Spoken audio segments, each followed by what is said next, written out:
Hello प्यारे बच्चों, कैसे हैं आप लोग। आशा करता हूँ स्वस्थ होंगे, सुरक्षित होंगे और खूब मन लगाकर पढ़ाई कर रहे होंगे।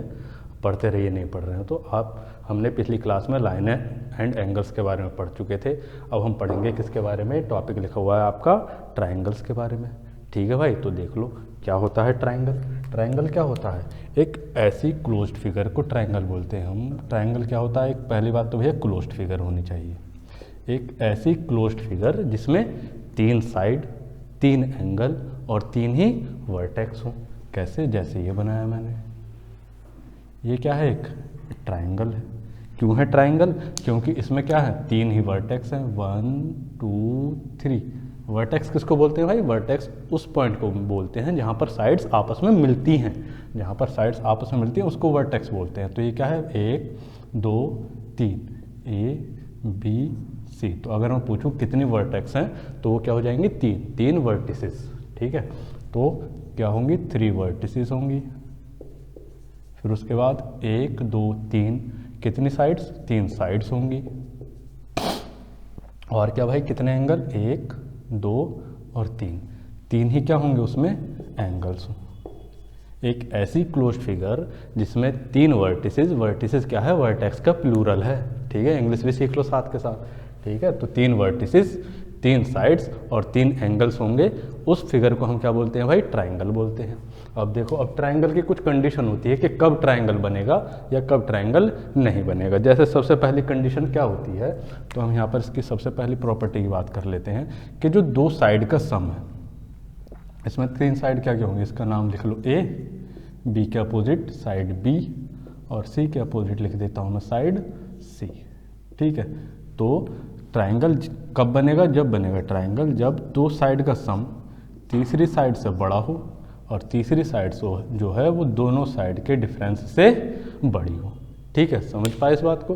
कहने का मतलब ये है कि ट्राइंगल बनने की कंडीशन ये है, कोई भी ट्राइंगल कब फॉर्म होगा? जब फॉर्म होगा जब दो साइड का सम तीसरी साइड से बड़ा हो और उन्हीं दोनों साइडों का डिफरेंस उस तीसरी साइड से छोटा हो।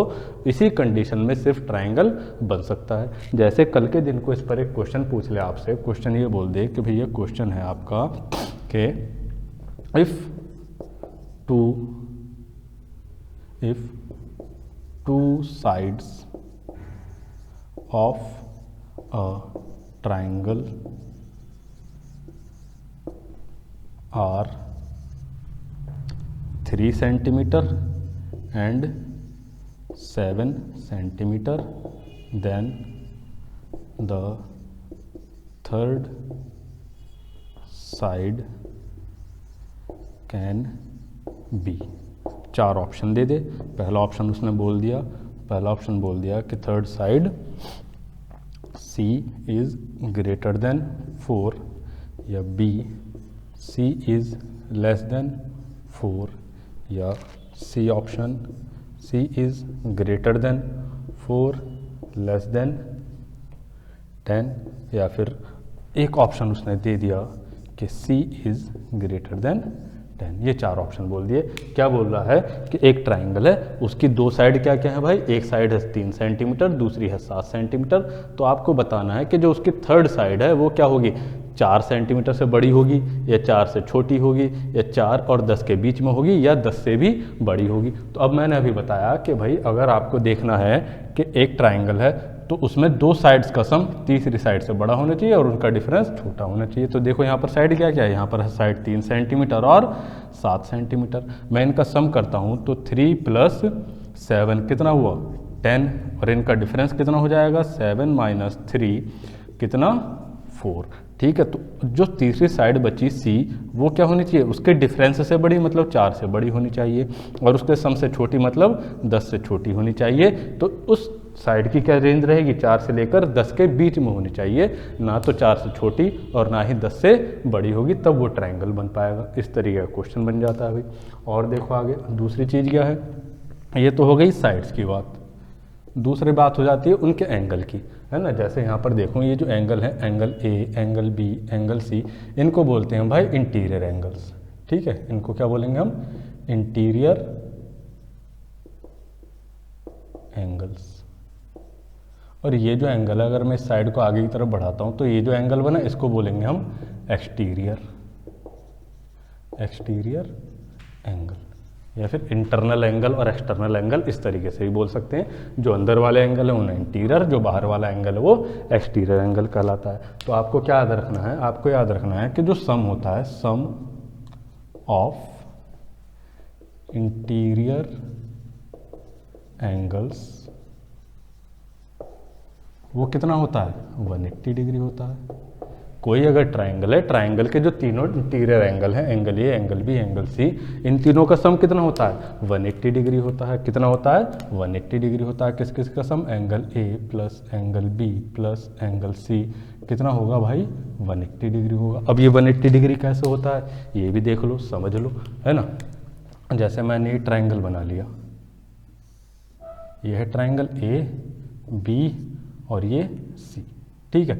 इसमें से किसी भी साइड के पैरेलल एक लाइन ड्रॉ कर लो, किसी भी साइड के पैरेलल, चाहे तो आप BC के पैरेलल ड्रॉ कर लो, चाहे AB के पैरेलल, चाहे AC के पैरेलल। तो मैं क्या करता हूँ, BC के पैरेलल एक लाइन ड्रॉ कर लेता हूँ। और जब मैंने BC के पैरेलल एक लाइन ड्रॉ करी, तो अभी हमने लाइंस एंड एंगल्स में पढ़ा था कि जब दो पैरेलल लाइंस को एक ट्रांसवर्सल कट करती है तो अल्टरनेट इंटीरियर एंगल्स जो बनते हैं वो आपस में इक्वल होते हैं। तो अगर मैं देखूँ ये वाला एंगल और ये वाला एंगल, ये अल्टरनेट इंटीरियर एंगल बन रहे हैं।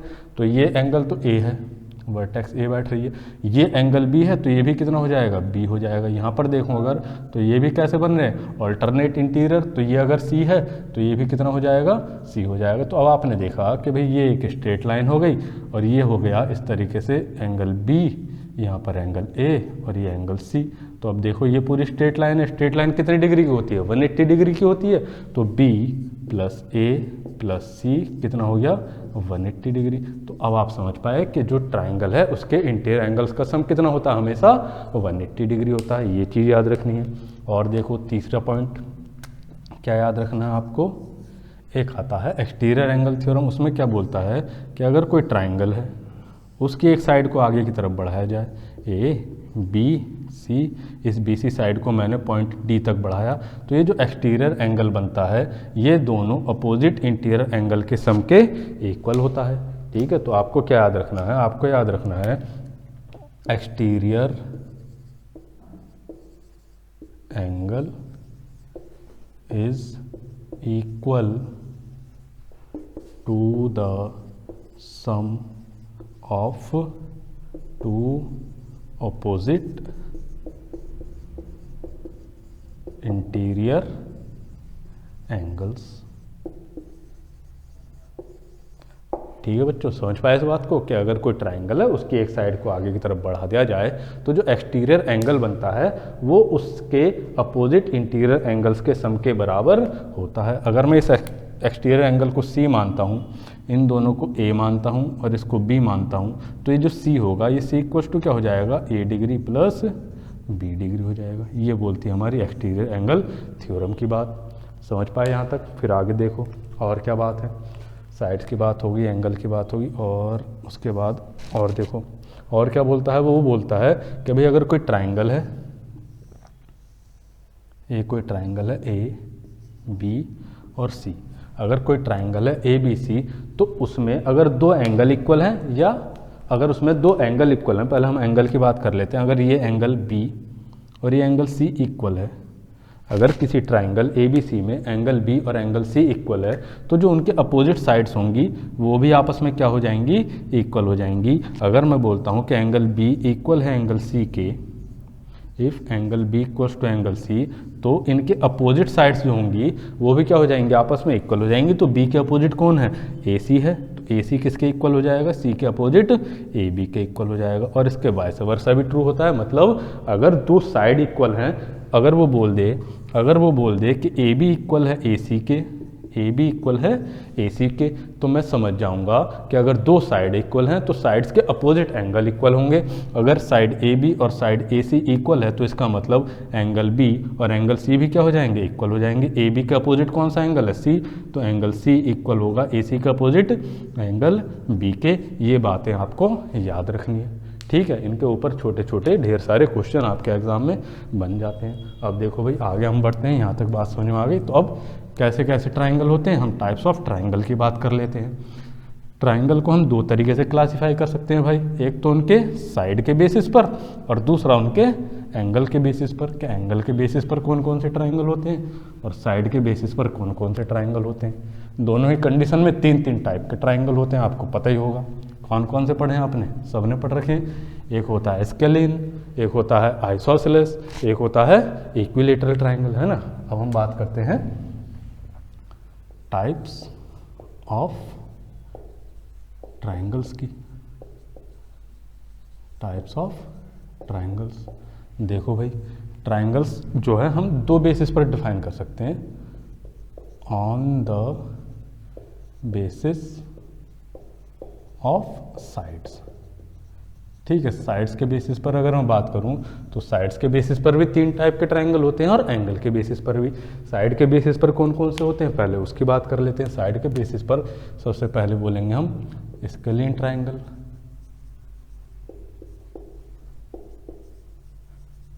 ठीक है भाई, ये कौन सा ट्राइंगल होता है, एक ऐसा ट्राइंगल जिसके तीनों साइड्स की लेंथ अलग अलग हो, है ना। तो यहाँ पर मैं लिख देता हूँ A not equal to B not equal to C. ये ए बी सी क्या है भाई, ए बी सी है ट्राइंगल की लेंथ। यहाँ पर मैं ट्राइंगल बना देता हूँ आपके लिए, ये है triangle A B C. A के अपोजिट साइड ए, बी के अपोजिट साइड बी और सी के अपोजिट साइड सी। ठीक है, तो कहने का मतलब क्या है, स्केलिन ट्राइंगल कौन सा होगा जिसकी तीनों साइड्स की लेंथ अलग अलग होंगी, वो स्केलिन ट्राइंगल होगा। दूसरा कौन सा आता है भाई, दूसरा आता है आपका आइसोसेलेस ट्राइंगल। आइसोसेलेस ट्राइंगल, अब देखो बच्चों ये आइसोसेलेस ट्राइंगल क्या होता है। आइसोसेलेस ट्राइंगल वो ट्राइंगल होता है जिसकी कोई भी दो साइड्स आपस में इक्वल होंगी, आइसोसेलेस ट्राइंगल कहलाएगा। कोई भी दो साइड इक्वल हो सकती हैं, चाहे ए सी के इक्वल हो जाए, चाहे सी बी के, चाहे बी ए के इक्वल हो जाए। तो मैं लिख दूंगा यहाँ पर A equals to B equals not equals to C, या कोई सी भी इक्वल हो सकती है। ए बी इक्वल ना होकर बी सी इक्वल हो जाए, या फिर ए सी इक्वल हो जाए और बी इक्वल ना हो, है ना। कोई भी दो साइड इक्वल होने से मतलब मुझे वो कोई भी दो हो सकती हैं। उसके बाद तीसरा आता है अपना इक्विलेटरल ट्राइंगल। इक्विलेटरल ट्राइंगल, अब भाई साहब ये इक्विलेटरल क्या होता है, नाम से ही पता चल रहा है, जिसकी तीनों साइड्स आपस में इक्वल होंगी वो इक्विलेटरल बन जाएगा। ए बी और सी अगर तीनों आपस में इक्वल हैं, ए इक्वल है, बी इक्वल है और सी तीनों इक्वल हैं, तो वो बन जाएगा इक्विलेटरल ट्राइंगल। समझ पाए इस बात को, वेरी गुड, पूरी तरीके से समझोगे। अब आगे आ जाओ दूसरा। दूसरा किस बेसिस पर हम क्लासीफाई कर सकते हैं भाई, अभी मैंने बताया दूसरा कौन सा है, एंगल के बेसिस पर। अब एंगल के बेसिस पर तीन टाइप के होते हैं, कौन कौन से होते हैं, एक्यूट एंगल्ड, राइट एंगल्ड और ऑब्ट्यूज एंगल्ड ट्राइंगल, है ना। कौन कौन से, एक्यूट, राइट और ऑब्ट्यूज। अभी एक्यूट एंगल पता है नहीं पता है, नहीं पता है तो जाकर पहले एंगल्स के बारे में जानो कि एक्यूट एंगल क्या होता है और राइट एंगल क्या होता है। चलो भाई, दूसरा किस बेसिस पर क्लासिफाई कर सकते हैं हम, on the basis of angles. Angles के बेसिस पर बता सकते हैं हम कि कौन कौन से ट्राइंगल हमारे पास बनते हैं। तो कौन कौन से बनते हैं, सबसे पहला बनता है हमारा acute angled. Acute angled triangle. Acute angled triangle कौन सा होता है, एक्यूट एंगल ट्राइंगल वो होता है जिसमें तीनों ही एंगल क्या हो, एक्यूट एंगल। एक्यूट एंगल किनको बोलते हैं हम, जो 90 डिग्री से छोटे एंगल हों, जो 90 डिग्री से छोटे हों। एक्यूट एंगल क्या होते हैं भाई, एक्यूट एंगल उनको बोलते हैं जो 0 डिग्री से बड़ा और 90 डिग्री से छोटा होगा, वो एक्यूट एंगल कहलाता है। तो all angles less than 90 degree, ये all angles are acute angle, वो क्या बन जाएगा, एक्यूट एंगल ट्राइंगल। इसको अगर मैं बनाना चाहूँ तो इस तरीके से बना दूंगा। ये तीनों ही एंगल क्या हैं, 90 डिग्री से छोटे हैं, यानी एक्यूट एंगल है। इसके बाद दूसरी बात करते हैं हम किसकी, दूसरा आता है हमारा राइट एंगल। ठीक है, जो दूसरा ट्राइंगल आता है वो आता है हमारा राइट एंगल्ड ट्राइंगल। अब भाई राइट एंगल ट्राइंगल क्या होता है, नाम से पता चल रहा है राइट एंगल, जिसमें एक राइट एंगल हो। राइट एंगल किसको बोलते हैं, जो 90 डिग्री होता है, वो एंगल जो 90 डिग्री हो उसको हम राइट एंगल बोलते हैं। अगर एंगल 90 डिग्री है तो वो क्या कहलाता है, राइट एंगल कहलाता है। तो ऐसा ट्राइंगल जिसमें कोई भी एक एंगल 90 डिग्री होगा वो राइट एंगल ट्राइंगल कहलाएगा। Any one angle is of 90 degree. कोई भी एक एंगल कितना होना चाहिए, 90 डिग्री का होना चाहिए, तो वो क्या बन जाएगा, राइट एंगल ट्राइंगल बन जाएगा। अगर एक छोटा सा ट्राइंगल बनाना चाहूँ मैं तो इस तरीके से इसको बना सकता हूँ। ये बन गया ए बी सी। अब इसमें बताओ कहाँ पर है राइट एंगल, राइट एंगल है वर्टेक्स बी पर, ये मेरा क्या है, राइट एंगल है। तो ये क्या बन गया, right angle triangle A B C. इसी तरीके से एक तीसरा ट्राइंगल होता है। अब एक्यूट हो गया, राइट हो गया, अब कौन सा बचा भाई, ऑब्ट्यूज एंगल। अब कौन सा बच गया आपके पास, ऑब्ट्यूज एंगल्ड ट्राइंगल। ठीक है मेरे प्यारे बच्चों, मन के सच्चों। तीसरा कौन सा होता है, ऑब्ट्यूज एंगल्ड ट्राइंगल। अब आपको पता ही है भाई ऑब्ट्यूज एंगल किसको बोलते हैं, ऐसा एंगल जो 90 से बड़ा और 180 से छोटा हो, वो ऑब्ट्यूज एंगल कहलाता है। तो ऑब्ट्यूज एंगल्ड ट्राइंगल कौन सा हो गया, ऐसा ट्राइंगल जिसमें कोई भी एक एंगल क्या हो, ऑब्ट्यूज एंगल होगा, वो क्या कहलाएगा, राइट एंगल ट्राइंगल कहलाएगा। एनी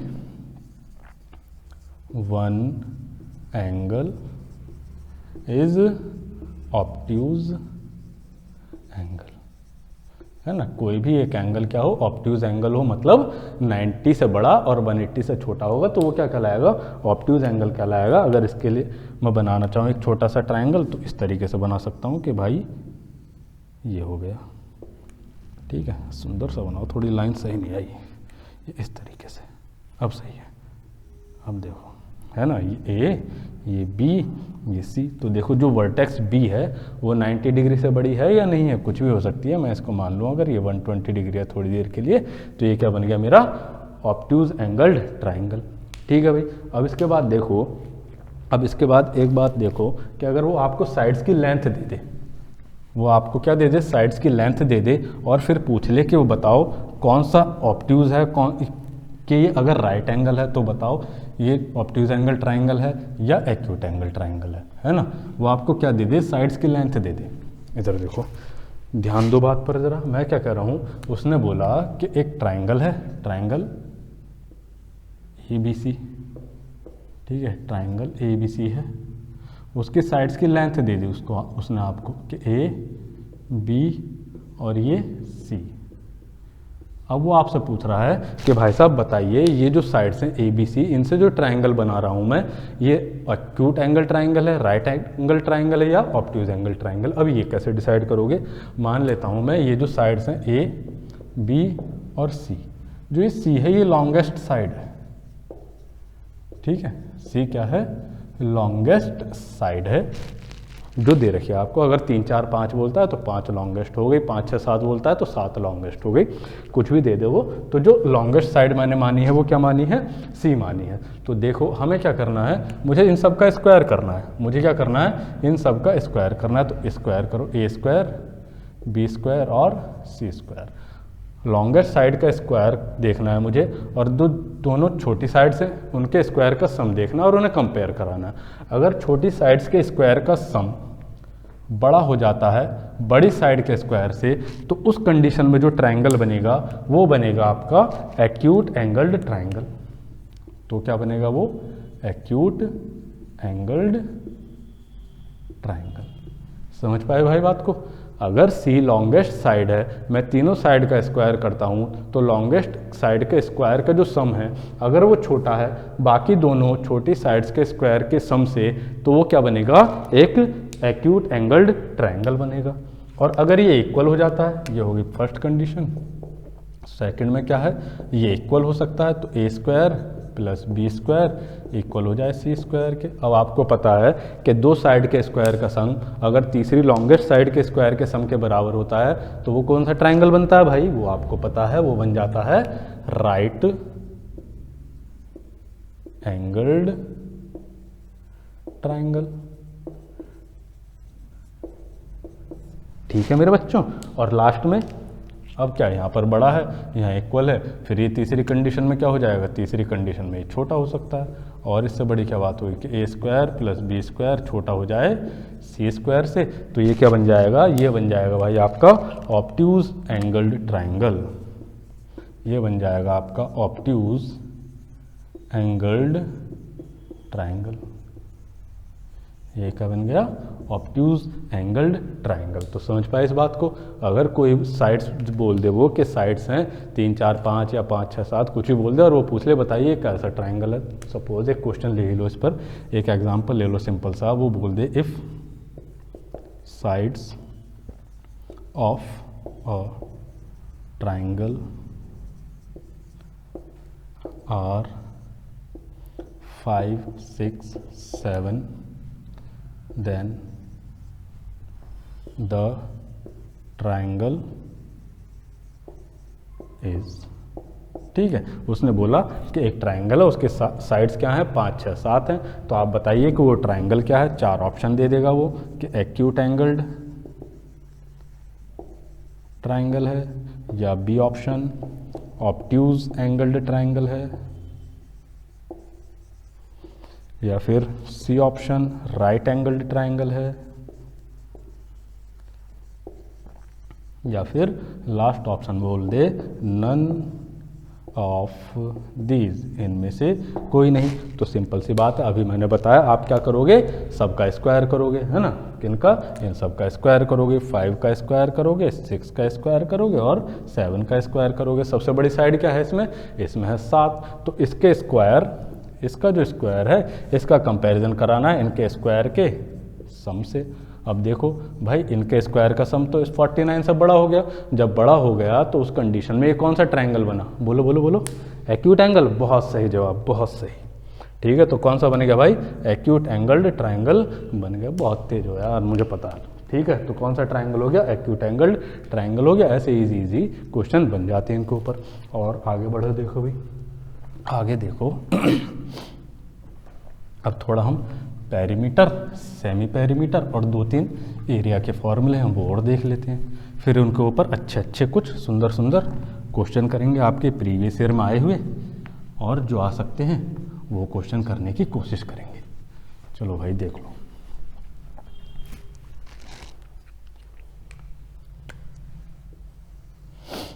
दो तीन फॉर्मूले देख लो जरूरी। जैसे सबसे पहले बात कर लेता हूं मैं पेरीमीटर की, ठीक है। पेरीमीटर को किससे डिनोट करूंगा मैं, P से डिनोट करूंगा। और ये क्या होगा, अगर ये ट्रायंगल है, ये ट्रायंगल है, अगर ये ट्रायंगल है A B और ये C, A के अपोजिट साइड है A, B के अपोजिट है B और C के अपोजिट है C, ठीक है। A के अपोजिट A, B के अपोजिट B, C के अपोजिट C। तो इसका पेरीमीटर क्या हो जाएगा, A + B + C। पेरीमीटर क्या होता है, पेरीमीटर जो भी ज्योमेट्रिकल फिगर है उसकी जो बाउंड्री होती है। पेरीमीटर का मतलब हो गया लेंथ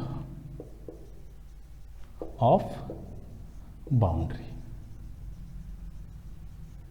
ठीक है। जो उसकी बाउंड्री है उसकी लेंथ कितनी है, कोई भी ज्योमेट्रिकल फिगर हो उसकी लेंथ की, उसकी बाउंड्री की लेंथ जो होगी वो उसकी पेरीमीटर कहलाती है। जैसे मैं अगर इस ट्रायंगल की बात करूं तो इसकी बाउंड्री क्या है, ये तो इसकी बाउंड्री है, ये तो इसकी सीमा है, इस सीमा से बाहर तो ट्रायंगल हो नहीं सकता, ठीक है। और इस बाउंड्री के अंदर जितने भी ये रीजन आ रहा है ये उसका एरिया कहलाता है। तो यहाँ पर पेरीमीटर क्या हो गया भाई, A + B + C। पेरीमीटर पूछा मतलब उसकी बाउंड्री की लेंथ आपसे पूछी जाएगी। और पेरीमीटर के बाद दूसरी चीज आती है आपका सेमी पेरीमीटर। एक तो हो गया पेरीमीटर, फिर सेमी पेरीमीटर। सेमी पेरीमीटर, अब सेमी पेरीमीटर नाम से पता चल रहा है, सेमी मतलब आधा। तो सेमी पेरीमीटर क्या हो गया, पेरीमीटर का आधा कर दो P/2, मतलब A + B + C/2, ठीक है। फिर उसके बाद बात कर लेते हैं हम एरिया की, एरिया ऑफ ट्रायंगल, ठीक है। अब एरिया ऑफ ट्रायंगल कैसे निकालेंगे भाई, सबसे पहले देख लो हीरोन्स फॉर्मूला। सबसे पहले हेरॉन्स फॉर्मूला,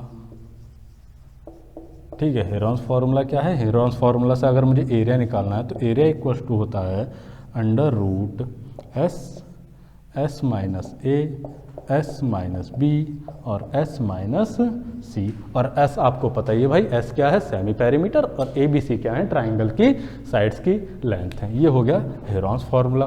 दूसरा, ये कहाँ यूज़ हो गया आपका, ये स्केलिन जो ट्राइंगल होता है उसका एरिया निकालने में आसानी से यूज़ होता है।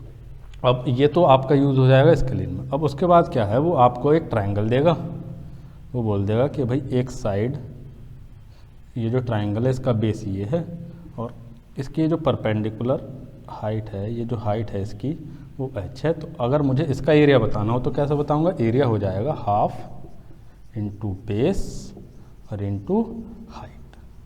ठीक है, उसने बेस दे दिया और हाइट दे दी, तो वो क्या बन जाएगा आपका, वहाँ से एरिया निकालना हो तो half into base into height. और ये हाइट h क्या है, ये है इस साइड से इसके अपोजिट जो वर्टेक्स है उसकी परपेंडिकुलर डिस्टेंस h। समझ लो h क्या है, परपेंडिकुलर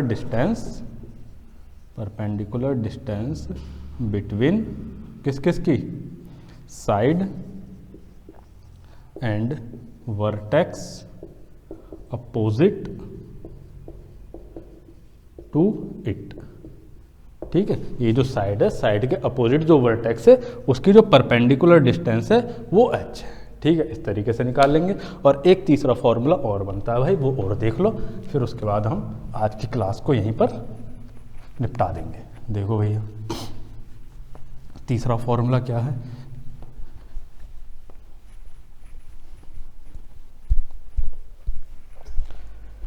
देखो भाई तीसरा, और देख लो तीसरे में क्या बोल देगा वो, कि अगर कोई ट्राइंगल है, ये ट्राइंगल है ए बी और सी, ये साइड हो गई ए, ये साइड हो गई सी, सी के अपोजिट सी, ए के अपोजिट ए और बी के अपोजिट बी। ठीक है, और सपोज ये वाला एंगल उसने दे दिया आपको, अगर दो साइड और उनके बीच का एंगल दे तो हम कैसे निकालेंगे, हम निकालेंगे एरिया। एरिया हो जाएगा half x y sine theta. अब इस चीज़ को देख लो भाई, ये half x y sine theta का क्या मतलब है, जैसे इस ट्राइंगल में है, मैंने क्या करा, एक परपेंडिकुलर ड्रॉ कर लिया, यहाँ से एक परपेंडिकुलर ड्रॉ कर दिया, ये पॉइंट डी तक। ठीक है, ये है हाइट h सपोज, मान लिया मैंने थोड़ी देर के लिए। ठीक है, अब अगर मुझे h निकालना है, तो h कैसे निकाल पाऊंगा, मैं लगाऊंगा साइन b। तो साइन b इक्वल्स टू क्या हो जाएगा, परपेंडिकुलर अपॉन हाइपोटेनस। आपको पता है साइन रेशियो क्या होता है, परपेंडिकुलर और हाइपोटेनस का रेशियो, तो h और अपॉन में c। तो h इक्वल्स टू क्या हो गया भाई, यहाँ से हो गया h साइन b। h पता चल गया आपको। अगर मैं पूछ लूँ कि भाई ट्राइंगल का एरिया बताओ, अगर आपको हाइट मालूम है और ये बेस a मालूम है, तो आप क्या बोलोगे, सर ट्राइंगल का एरिया हो जाएगा half into base a into height c sine b। तो ये क्या बन गया, एरिया का formula half into a c sine b। ठीक है, तो A ये वाली साइड हो गई, C ये वाली साइड हो गई, और B इन दोनों के बीच का एंगल हो गया। इसी तरीके से अगर मैं यहाँ से परपेंडिकुलर ड्रॉ करता हूँ इस साइड पर, अगर मैं ये परपेंडिकुलर ड्रॉ करता हूँ इस तरीके से, तो भी आप फॉर्मूला बना लोगे। अगर एक परपेंडिकुलर यहाँ से ड्रॉ करता हूँ तो आप एक और फॉर्मूला बना लोगे। वो क्या क्या बन जाएंगे, हाफ ए बी, ए और बी इनके बीच का एंगल C साइन C, और हाफ बी और सी इनके बीच का एंगल ए, तो हाफ बी सी साइन ए। तो इन तीनों फार्मूला को जनरलाइज करके मैं लिख देता हूँ half x y sine theta. मतलब कोई भी दो साइड दी हो ट्राइंगल की और उनके बीच का एंगल दिया हो और मुझसे एरिया पूछ ले, तो मैं half x y sine theta से उसका एरिया बता सकता हूँ। ठीक है भाई, तो आज की क्लास में हम यही ख़त्म करते हैं। बाकी अगली क्लास में हम इनके ऊपर बेस्ड क्वेश्चन करेंगे। जुड़े रहिए हमारे साथ, पढ़ते रहिए, मुस्कुराते रहिए। मिलते हैं अगली क्लास में, तब तक गुड बाय, टेक केयर, धन्यवाद।